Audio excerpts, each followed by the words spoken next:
Jeff. Today, really, it's interesting. So I've got an opportunity. I'm speaking this afternoon to a bunch of young adults, and we're talking about opportunities and how to identify opportunities, how to create opportunities in your life. And over the last week, since I've been really developing this specific presentation, I figured, you know what? We can all have conversations about opportunity. We can all understand how to create a good opportunity and what might be a bad opportunity. And that's what we're going to talk about today, brother. Awesome. Welcome to the HPLS podcast. Live, relevant, and high performance information, conversations, and education weekly.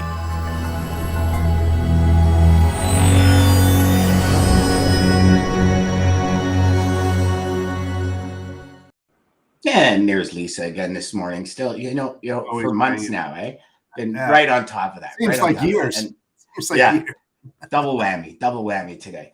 So yeah, it was as I started developing this presentation, because it was one where the gentleman had asked me, he says, it's kind of like one of these things where how does a young person that's looking to get where they want to go, how do they really understand opportunity and what is an opportunity, right?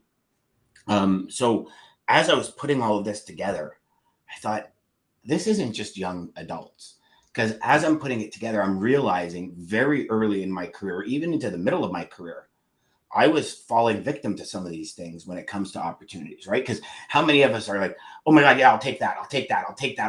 And we're on this mission to this one specific goal. And all these individual opportunities actually pull us off course. And we think, well, actually, we don't think, and that's the problem, is we just, we got it. Oh, it's another business, another opportunity. We go. And I started looking at it and saying, oh my Lord, how many times have I done that? And then the second part of it is I realized probably about 15 years ago, there's two opportunities in life. And that's it, from my beliefs.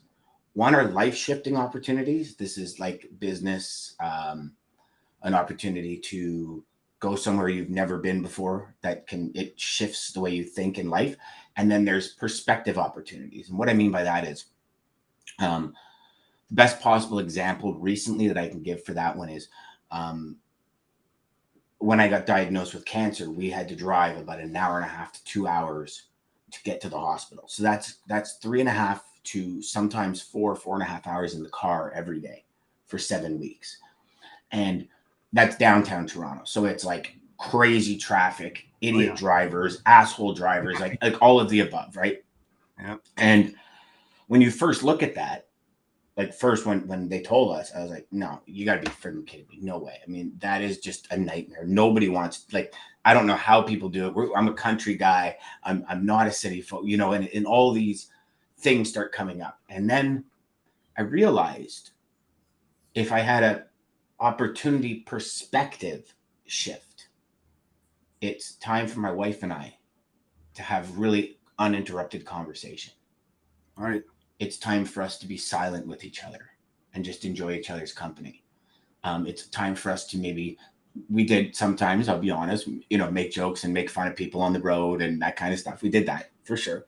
So we created opportunities, right? Like we had to go every day for 7 weeks. So why are we going to go every day for 7 weeks? And like that opportunity perspective shift, calling it an opportunity. Well, now I can hang out with my wife and have great conversation that's uninterrupted from business, uninterrupted from kids, uninterrupted from dogs. Like, let's be realistic, right? Dogs got to go out, they got to come in, then they got to wipe the feet, then they got to be fed, then they got to go out again. And all. So there's all these daily things that we have.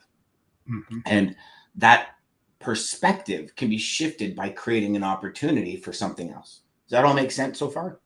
Oh yeah, absolutely. And that perspective that you're talking about, it could be a bad one or a good one. It's your choice to do so in that moment, right? I mean, because you're going, to the cancer clinic and you could just be down and out and just be moping around the car, not having any kind of discussions, or you can make it a positive one, change that perspective of what it is right now and change it to the other side and have those rewarding conversations that you mentioned, with your spouse or whomever it may be. You know, it doesn't necessarily mean it could be on a phone call, it could be anything besides what you're facing to change that whole perspective of what you're dealing with.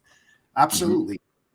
And you know, it's so Lisa here. Lisa says, I have an opportunity to go to Africa. Perspective. And you know what, Lisa, I would say that would actually be oh, there we go. Jeff's back. That would actually be both, because going there can actually shift the way you think about life as well. So that might be a dual opportunity where it might be a perspective shift and a life shift. And, you know, perfect example. I'll go back to the cancer. That was a life. I now have a new opportunity in life because of what I went through. Right. And for me, I look at it and I say, you know, it's a shame that these massive things in our life have to happen, you know, loss of a loved one, getting something like cancer ourselves, or having an injury that brings you to the brink of death and then you come back, or for us to have that fire lit again. You know, I can share when I lost my brother, it was one of these things where I said, you know what, Ted, I'm going to show you what I'm capable of, and did it. And for years I was on fire, and then that kind of waned. And then, you know, you come back up and you go through these roller coasters of life. But it you know, those things in life actually create opportunities for us to be a better person, right? Yes. You have an argument with somebody, or you have an argument with a friend, or you have a relationship that ends poorly. That's an opportunity to make yourself better. Yes. And I don't care if it's I didn't do anything. It's an opportunity to make yourself better, because there's always two sides. There's always two, you know, it takes two to tango kind of thing. Pretty much. I really think this idea of opportunity, if we start injecting it into our everyday language, I really think it can change so much in our lives, so much. Because really, like, let's talk about life-shifting opportunities for a second, right?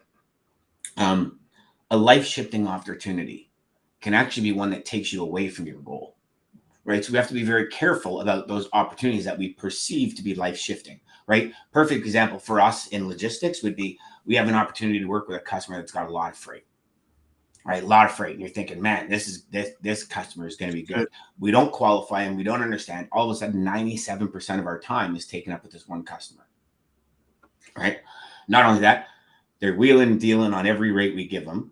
We've got a lot of freight, so it's a big book of our business. We've allowed this person to integrate and become 80% or 70% of our business. And I know there's a lot of you sales reps out there where one customer is about over 50% of your business. It's very common in our industry. Yep. That's actually not an opportunity. That's actually a very big liability.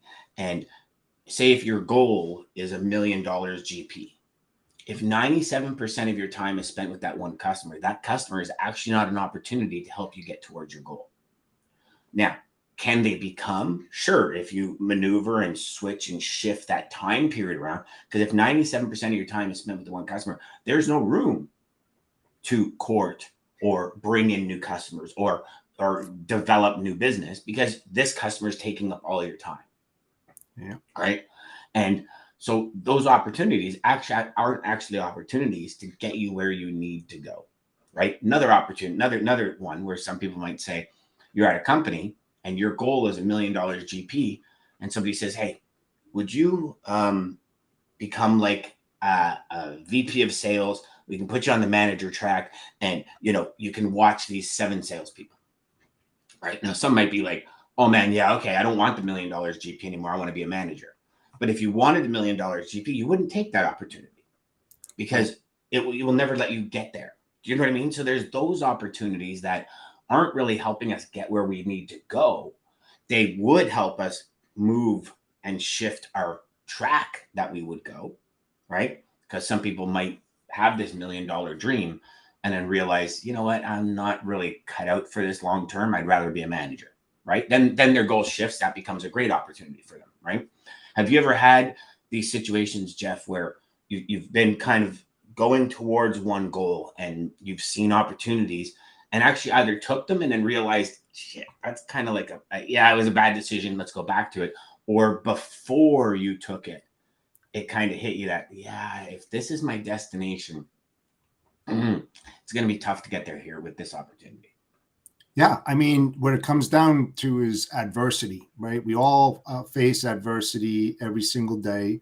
Like you with your cancer, didn't know that was going to happen. It happened, so now it's an alterating shift in your life that you didn't even expect, because you're off in this direction, and all of a sudden now you're pulled in this direction. But now you have to figure out a way to get pulled back to your goals, to start getting into that focus. Very, very hard and difficult in a situation like yours, right? Because your mind's just thinking all over the place. So it's the same with like a customer. And when you think about the time that's spent, and then you start analyzing it, going deep into it and saying, okay, I'm making X amount of money, but I'm spending this amount of hours in it. Should I continue going down this path and losing all this valuable time that I could be spending on either prospecting or other customers that have better rewarding possibilities? Every time you talk to them, they give you a load or something like that, in the best case scenario.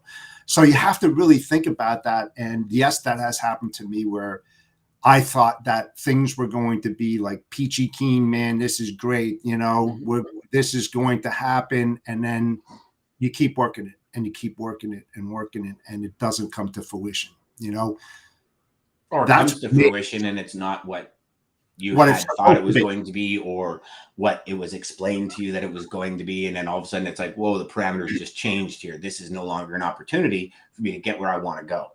It's no liability in my way.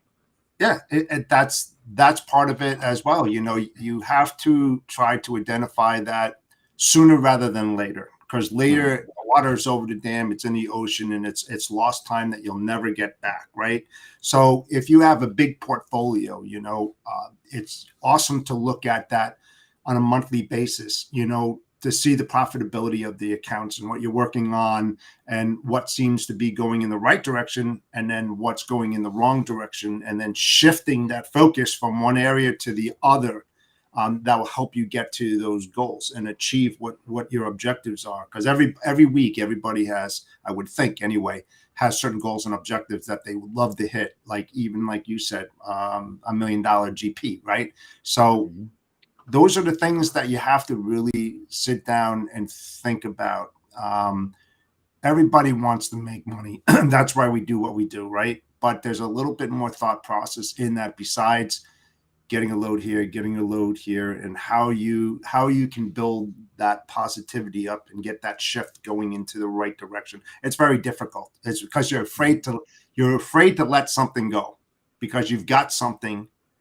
You don't know what the future is going to bring. You hope that it's going to go in the right area, and you go by that gut feeling, right? And then you leave that one alone. And it's like, sometimes they come back, sometimes they don't. So yeah, and it's also, as you're selling and as you're prospecting, it almost becomes this autopilot where sometimes you lose, not lose, you neglect the essential pieces of identifying, is this prospect an opportunity for me to get closer to my goal? Because there's only two options, right? You're either getting closer to your goal or further away from your goal. So I look also as a review. Like every week I sit down on Sunday and I say, okay, what does my week hold? Right. And what in this week is no longer relevant to my goals? Because things shift, things happen, things move, right? And I might have booked an appointment this week a month ago. And a month ago, it was in line with where I was going, but now it's not. For whatever reason, maybe I'm beyond that point that this meeting would have added value or something, or beyond the point where I could have added value to this meeting, or whatever it is. So there's that slight shift in everything we do.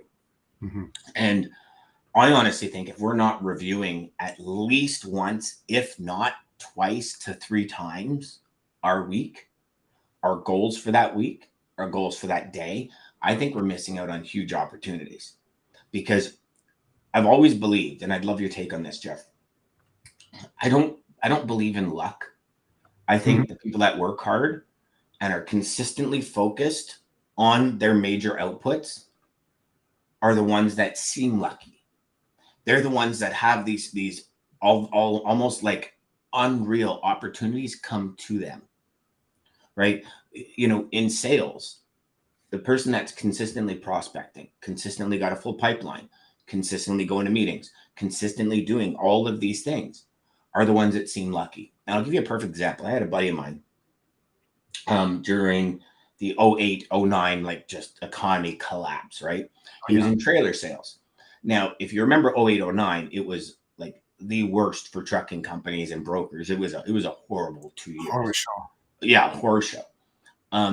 His company was like orders canceled and everything. And he said, okay, now's an opportunity. I'm not stuck in the office with paperwork. I have more time on the road. So what he did is he created a schedule and he said, these, I'm on the road. I'm booking all these 2 days that I'm in the office. I'm booking the 3 days that I'm out of the office for the next week. And he did this for a year, close to 2 years straight, every week, without a doubt. And he created a plan and he worked that plan.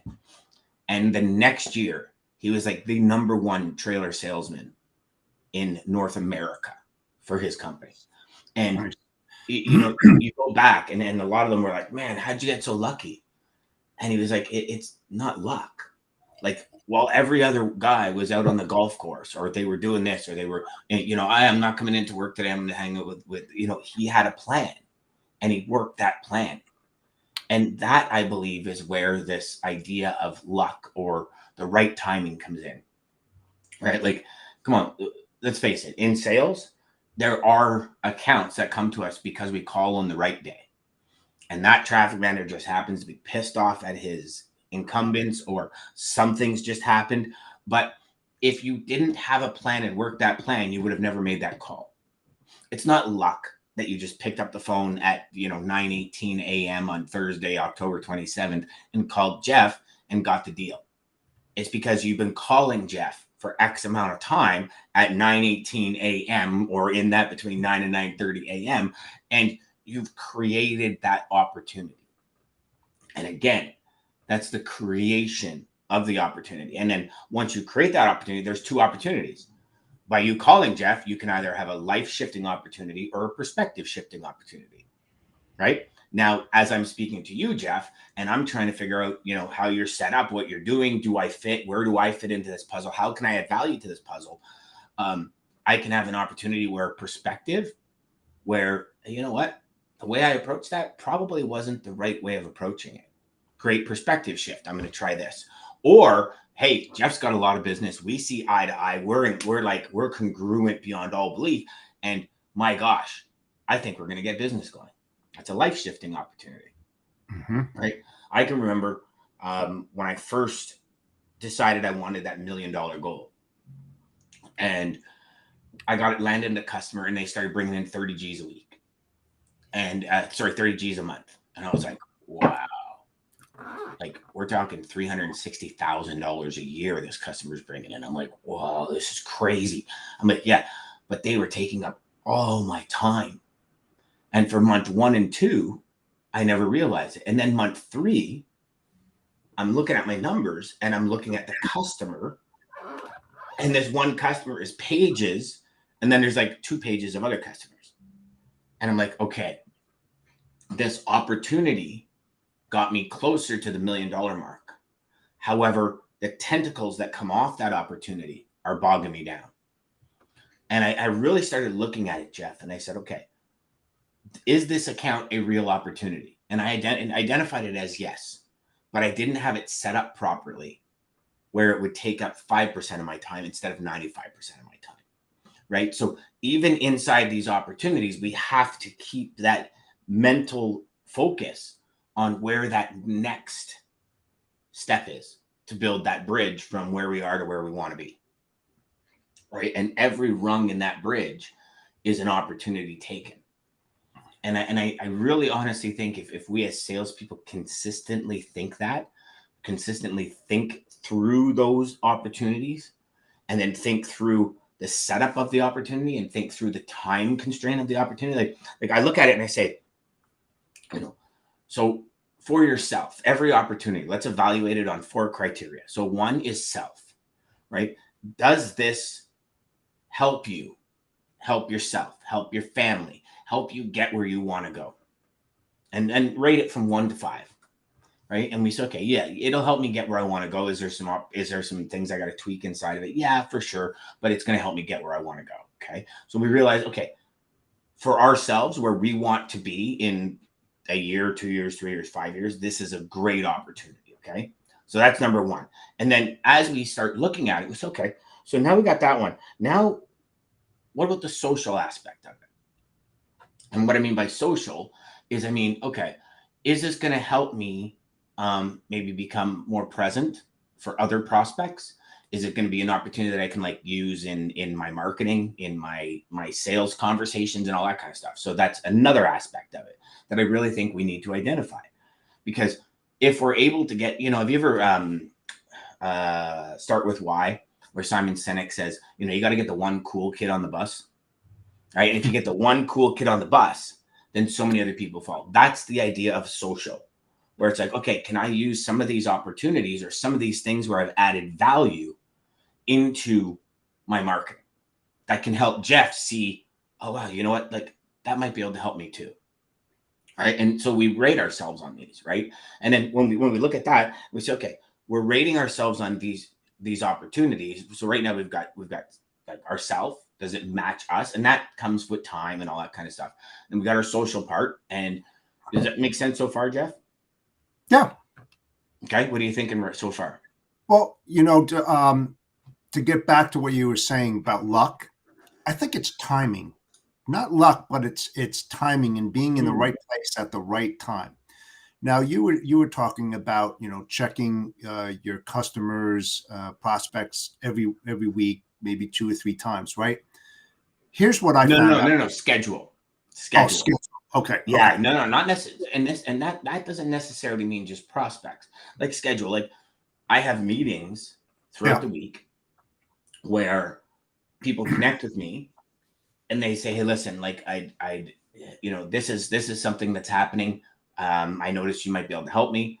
Can you help me? I'm like, sure, let's schedule 30 minutes. And this could be, perfect example is over the last 6 weeks, I've been like, I would love to help. Unfortunately, I'm not in a physical health position to be able to do it right now. Can we push it out for 6 or 8 weeks? And some people have said, well, I really need it taken care of now. And my response was, I'm really sorry. I just wouldn't add the value right now that you're looking for. So in that case, I would rather not do it. Right. Like this speaking event I have this afternoon, it was supposed to be last month.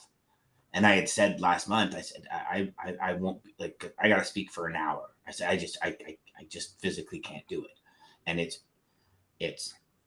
not that I don't want to, and it's not that I don't think I can add value, but I don't think I can add value being up there going and spitting into a jug. And, I just don't think I can do it. Is it going to be difficult today? 100%.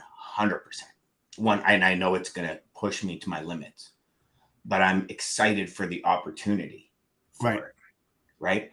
I'm excited to share these stories and strategies with young adults that are just coming up in the world, because if I can shave 1, 3, 5, 10 years off of from them not taking opportunities that are actually stretching them thin, instead of making them solidifying that just tunnel vision towards their goal, then I can add that value. And I'm ecstatic, and that creates a legacy point, and that helps them then tell their kids when they have kids that, okay, you know what I mean? And then it just keeps going. But at certain point, we're unable to add the value we want to add. And so that's where I say, really review your agenda, right? Like that meeting with the customer, right? That meeting that you set up last month with the customer. How prepared are you for it? Right? Like, are you just walking in blind? And it's not just moving things. It's looking at your week and saying, okay, I have this here. This is huge, which means I got to take from here over to gather all the information. Now, I'm better to take it from here over, because if I do it here, so say it's a Thursday and I do it on a Wednesday, or I say Wednesday afternoon, Wednesday morning, something in the operation, something in the sales system breaks. Now you're like, holy shit. Like, oh my God, right? So again, and that's what I'm talking about. So you're strategizing for your week. And that's when you might say, this conversation with a fellow colleague needs to be moved. Yeah. Right? Where we'd set up, like, for example, you and I set up lunch on Wednesday, hypothetically. And then I got this thing on Thursday. I mean, it's okay. I can't do lunch with Jeff on Wednesday. I'm going to have to move that to next week, because I'm going to take Tuesday to do all my setup for Thursday. Then I can just do an hour review Wednesday. And worst case scenario, Wednesday, if I get caught in business, I can do it at night. An hour review at night for this big presentation, right? Yep. I can take my presentation, I can look in a mirror, and I can walk through the whole thing in a mirror, and we're good. So that's another strategy, that when we're looking at those opportunities, so we create an opportunity not to get stuck without having the time to practice for what's going to get us to that next level. Yep. Does that make sense? Oh, yeah, it definitely makes sense. And, when you have a prospect in your corral, in your pipeline, we're talking about spending time and whether or not that time is being spent wisely. Sometimes you really have to dig in deep, because what you think isn't a really good opportunity will be a good opportunity a week or two later on. You might cut yourself out short because it may not come to fruition today, but you're not really asking the proper questions to see how far out that opportunity is going to bloom.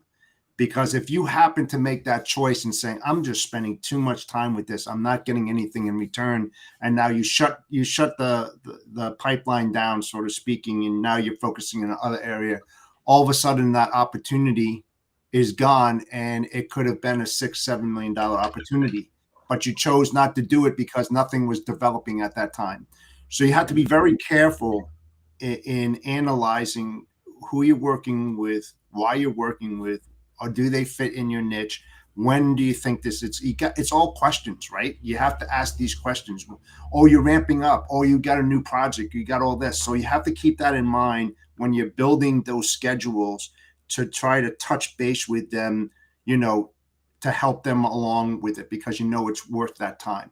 But don't cut yourself short on something like that. You really got to think. It's not as easy as turning off the water in the pipeline and saying, okay, I'm going down this channel now, because it could be a bad move, but you just don't know it at the time. So it is about all scheduling. It is about timing, time spent well. I mean, you have to figure all this out, and it does come down to scheduling. And analytics too, you can't really look at analytics on a weekly basis because things change week by week by week. So you should do it at the end of the month. At least I do, because now you can see what's happening, and it's kind of predictable, right? You can see what's going to happen because there's like a trend. There's something happening. Yeah. Well, you bring up a good point when you talk about analytics, right? And tracking. I remember when I was training a bunch of salespeople, what I did is I put together a pretty extensive spreadsheet. And every Monday morning, I went in and I saw all the new customers that salespeople brought in, how many calls they made, how many quotes they did. I kind of saw all of that. And what I did is I started plugging the information in. And what the segments of information did is it started narrowing out call to close ratio, time between calls versus close, revenue based on calls versus close, revenue per call, because I added it all in. And I just kind of, I said to myself, I want to keep this information for me to see if there's inspiration behind it for salespeople. And it turned out to be one of the greatest things I ever did, because I created opportunities for salespeople. So they come in my office and go, you know what? I don't know, Dan. I mean, I'm cold calling everybody, and I don't seem to be getting anywhere, right? Because that's how we are as salespeople. We can close 5 accounts this week, and in 3 weeks, if we don't close any more accounts, it's like, what's going on? What's wrong with me, right? The head starts playing games. And I remember sitting down with this one gentleman. He was like, and I said, okay, well, let me show you something. So I pulled up his section, And I said, you're a 210 call to close. I said, every time you close an account, your revenue raises by 8% on average. Every time you close an account, your revenue per load raises by 6%. And he looked at it and he went, wow. So that was a major perspective shift that created a life-shifting opportunity, because now he saw the power in sticking with his plan. Yeah. Whereas sometimes, like, you don't remember how many calls you made a month ago, exactly 30 days ago, how many calls you made. Like, we just don't. We can't figure that out. But when we document it and it starts to show something, there's huge power in that. Huge power in it. It also changes your approach, right? Because of the analytics. Like you said, it's taking you 210 calls to close one deal. However, if you tweaked it a little bit and you're still doing the analytics behind it, hey, you made this change. Now you're closing in every 150. Mm-hmm. Now you're redirecting your pitch, and you're starting to come down. And instead of being up here, you're coming down here. And now, you're getting better at your niche. You're developing, where you want to spend most of your time, because those analytics will tell you, okay, I'm calling in this area and it's not developing. And all of a sudden you're going through all these verticals and you're doing that. All of a sudden you see that one vertical that sticks out more than any other ones. It's like, that's where your meat and potatoes is. That's where you should. And then you start tweaking in that area. And that's where you start defining your niche, your prospects, who you want to go after, and you stay in that lane. Because every time you divert and go and get sidelined, you know what's going to happen. And that's what analytics is so good about it, and looking at it every single week and seeing what's happening in there and having a talk with your sales manager or sales director or whatever. Hey, you know what? And then they give you those ideas and you start implementing them and things start changing, but it all comes within here too, and how you feel about making these phone calls, why you're making it. You got to be dedicated and you got to really want it, right? Like I've always said, you can be motivated to do anything, and that's not really going to get you very far. It's when your goal gets a hold of you and you get inspired, where like you can, I know for me, when I'm doing anything related to high performance logistics or my software or anything, get pumped. I could work for 10 hours and not even realize it. Like no food, no water, no nothing, just go to town and enjoying the process and not even realizing. That's inspiration over motivation. And maybe that's a topic for next week, but yeah. Jeff, great chat, buddy. That opportunity, I love chatting about opportunities. It's great. Yeah, and you know what? Thank you. You opened my eyes a lot about the analytics and everything involved in opportunities. I appreciate that. Absolutely, man. No problem, sir. So tomorrow, wins and lessons. I'm wondering if our good friend Ridley's going to join us. Maybe we'll have to get on there. I'll give him a call a little bit. Yeah, I'll give him a call. I'll pressure. Let's harass him a little bit. Yeah. Where are you talking today? Oh, I'm actually speaking to it's in Milton, and I'm speaking to a group of young adults on opportunities and how to find opportunities and filter through opportunities. So it's going to be actually really cool. It's with an equestrian group. So it's going to be super cool. I'm really looking forward to it. It's going to be in a big barn. And just, it was one of these things where originally when it was brought up to me, I'm like, I don't know, what is it for? And it was for a group of young people. And I'm like, you know what, let's do it. And it happens to work with the timeline, and it happens to work with the fact that I got to start pushing myself. As much as I'm relaxing, I do have to start pushing myself, because I'm never going to get any further ahead if I don't test my boundaries, understand where it is, draw the line, and then try and jump past it tomorrow. Well, I'll tell you what, if my daughter was up there, she would join you, because she would definitely love to talk about that kind of stuff. Anyone under 40s and allowed. Oh yeah, man, that's awesome. I was going to ask you whether it was logistics or supply chain related or some other. It is not. The sponsor is supply chain, but I mean, it might be. It depends on the crowd. There might be logistics, and and it's kind of open. So the way I had to See, normally a lot of my presentations are filtered specifically to logistics, like Inception. All my programs are Right. specific to logistics. So when we That's why. talk about opportunities, we can sit down and talk about, getting an account. So I kind of had to baseline it, Yeah. which was an opportunity for me to rethink a lot of my frameworks. And I'm Right. like, oh, wow. That, because when I develop these frameworks, when I develop every single framework, I don't develop it from a general sales perspective. It's always specific to our industry. Mm-hmm. That's the industry I'm in. So Right. if I wanted to be a general sales trainer, then I would develop in general. But I'm a logistics sales trainer, so I'm very specific.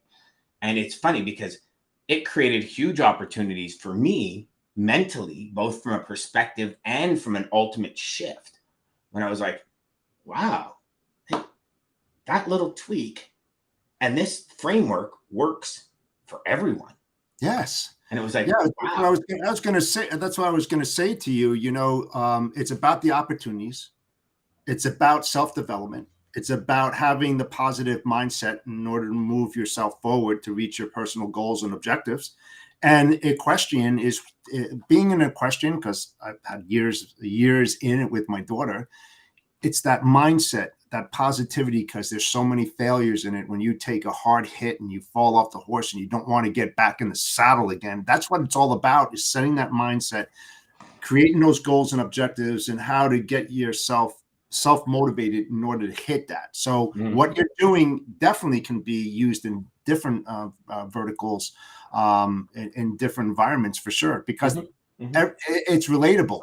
It's definitely relatable. It's one of the first things I'm going to share with the group is, I appreciate, because this opportunity has given me An opportunity. a greater insight into the overall larger opportunity that my training can bring. And Absolutely. so, I mean, listen, I won't by any means in any short period of time be becoming a general sales trainer, because I do believe logistics, I believe our industry is the greatest industry on the planet. So do I. I really do. And I do believe we're probably the worst industry for professional salespeople.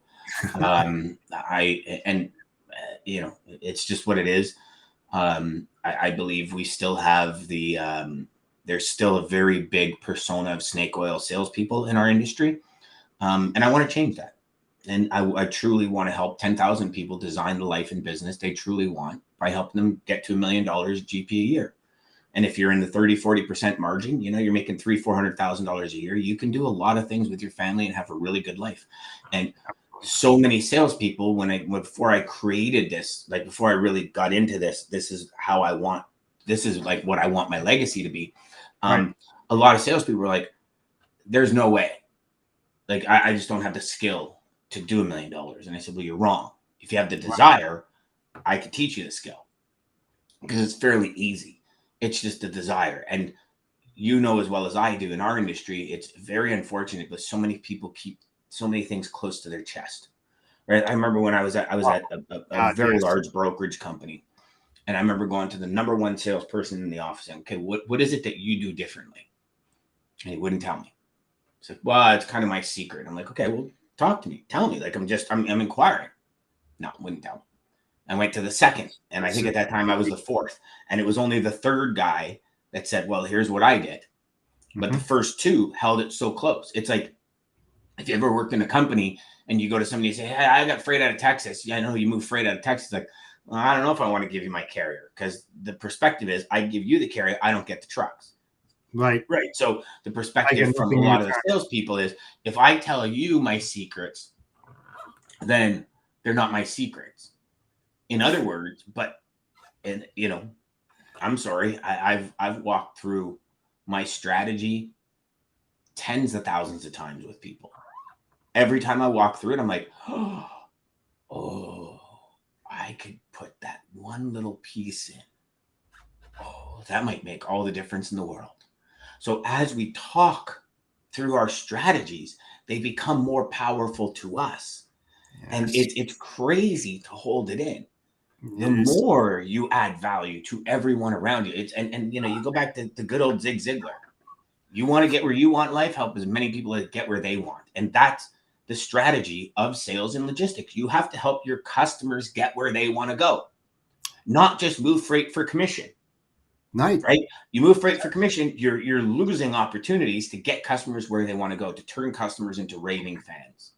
Yeah, and you know something, you're preaching something, Dan, that's so close to my heart. As you know, I started up this new association called the North Jersey Association of Supply Chain Logistics Luminaries. Not a club, not a traffic club, and this is exactly why I built it. It's about mentoring, coaching, and developing young people, as well as people that have been in the industry, to fine tune it where you can interact with multimodal people in certain verticals all over the place. It's not about trading cards and stealing customers or anything, but it's about best practices and trying to understand how and where you interact with each other. It will develop a better way of doing business, not just for you, but your fellow shipper, your fellow representative, competitor, whatever it might be. It's not going to be a good old boys club. We're having our first meeting on Tuesday. I'm in Fairfield, New Jersey, and I've got board members and really good people that are going to help other people. That's what it's all about. That's the legacy that I want to give back. I'm not holding anything in. I want to help develop the next, generation that's coming in. And, Smeal Business School, right? From Penn State, logistics, supply chain. These kids come out of school, they're wet behind the ears. They want to get into supply chain, anything.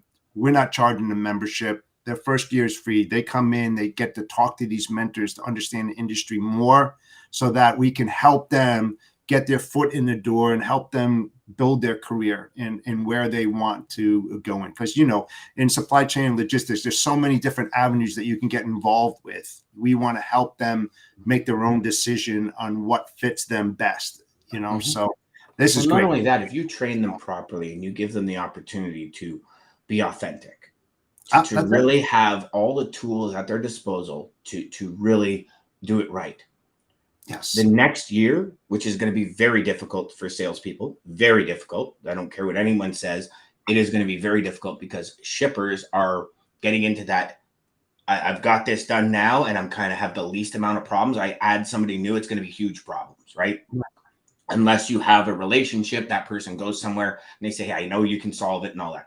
But from a prospecting perspective, I think we're going into the next, I'm going to call it the next 12 to 16 months.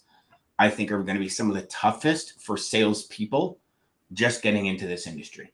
I really do, because you're new, right? So if I give my business to somebody new and it screws up, now I've just gotten through pulling my hair out for 24 to 36 months. Just gotten through. And now this new person who might have enticed me over here, and that's going to be the fear. I think it is a real thing that we're facing. Kind of like coming out of 2009. It was one of the most difficult years going into 2010 for sales, because everybody had lost so much money. There was transportation costs were through the roof, and then they plummeted, and then they were doing all this, and it was like, capacity was at an all-time low, where it was like, you're telling me you have capacity, but how do I really know you have, what I mean? That kind of stuff. So we're getting a little bit off topic, and I know we're running really late today, but that's the idea, is you're helping people become that professional sooner than later. And I don't think it's a 10-year thing. I don't think it's a timeline as to become a professional. I think it's a matter of how much do you want to learn and how much are you willing to invest. Desire. Mm-hmm. That's time, not just money. No, it's the desire. It's the love. It's like you love what you do, right? You wake up and you're pumped. It's like me. Every day it's not a chore. It's an adventure. Logistics is an adventure. Every day you're going on safari, and you have to have the right bullets in your gun in order to win. You really do. And how do you do that? Knowledge base, talking to other people, learning every single day. If you're not learning every single day, you're falling behind, man. Because the industry, the industry is changing every day, It's not the same animal as it was yesterday, and tomorrow it won't be either. So you have to just have your finger on the pulse today, and then it'll be on a different pulse tomorrow. But remember what you learned yesterday and carry it forward and keep on building that knowledge base. You're going to need it. You are going to need it. That's how fast the industry is changing, and that's what's going to be challenging for the next salespeople that come in. Look, you know what? I'm not the sales guy. I keep on saying it. I just came in, but I'm learning every single day and developing, and that's what everybody else has to do. The same thing. You're going to be left behind, man, real fast. Centurion Trucking, our motto is people before profit. Today's market requires more transparency, consistency, and focus on what our clients need to win. Centurion Trucking and American Logistics are poised to help their clients achieve and surpass their targets. If you're looking for a team that honors your needs, dreams, and aspirations, then get a hold of Daman at American Logistics or Centurion Trucking and start designing your career today.